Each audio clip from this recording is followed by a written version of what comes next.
diiwaangelinta codbixiyaasha Jamhuuriyadda Somaliland ayaa saaka si rasmi ah uga bilaabmay deegaanada Daadmareer iyo Togdheer waxaana subaxnimadii hore saaka dadweynaha ku dhaqan magaalada Oodweyne ay u dareereen goobaha ay ka socotay diiwaangelintu halkaas oo ay safaf dhaadheer ugu jireen sidii ay u qaadan lahaayeen kaarka codbixinta maamulka gobolka Daadmareer iyo ka degmada Oodweyne ayaa kormeer ku soo maray goobahaasi ay ka socotay diiwaangelintu iyagoo halkaasina mas'uuliyiintu ka qaatay kaarka codbixinta intaasi kadibna gudoomiyaha gobolka أحمد محمد حاشي ماهرك دegmada Oodweyne Cabdixakiin Nuur Muuse taliyaha qaybta booliiska gobolka iyo xildhibaano ka mid ah golaha deegaanka oo warbaahinta la hadlay ayaa ka waramay sida ay u socoto diiwaangelintu maalin sabtiga waxa si rasmi ah uga bilaabmay deegaanka Oodweyne guud ahaan gobolka Daadmareer diiwaangelinta codbixiyaasha Jamhuuriyadda Somaliland oo muddo badan la sugayay Oodweyne waa 46 goobood waxaan wada gaarnayna xalka shaqeynayna sida uu gaari lahayn tiimamku goobii loogu talagalay ilaa xataa waxaan naga xun 6 goobood oo 6 tuula oo runtii technically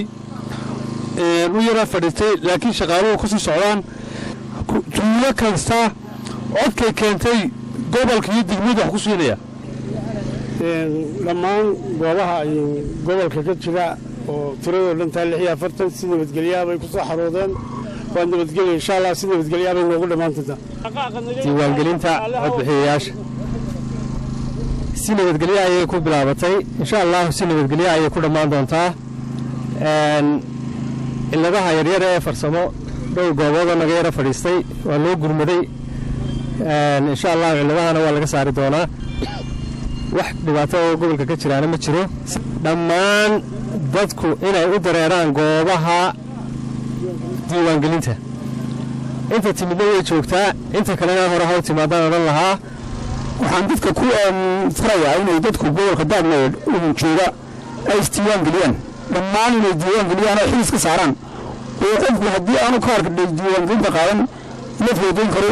ku nool qaata kaarka diiwaangelinta qaata gaar ahaan hay'adka waxaan idin sheegaynaa magaalada idinka xukuma dadkana idinka ka mas'uula meeshii waxa ka dhacana ee wanaagsan idinka ka mas'uula wixii ka dhacana idinka ka mas'uula qaar ka mid ah howlwadeennada diiwaangelinta oo iyaguna aanu wax ka weydiinay ayaa waxay yiraahdeen goobtani waxa weeyaan Oodweyne si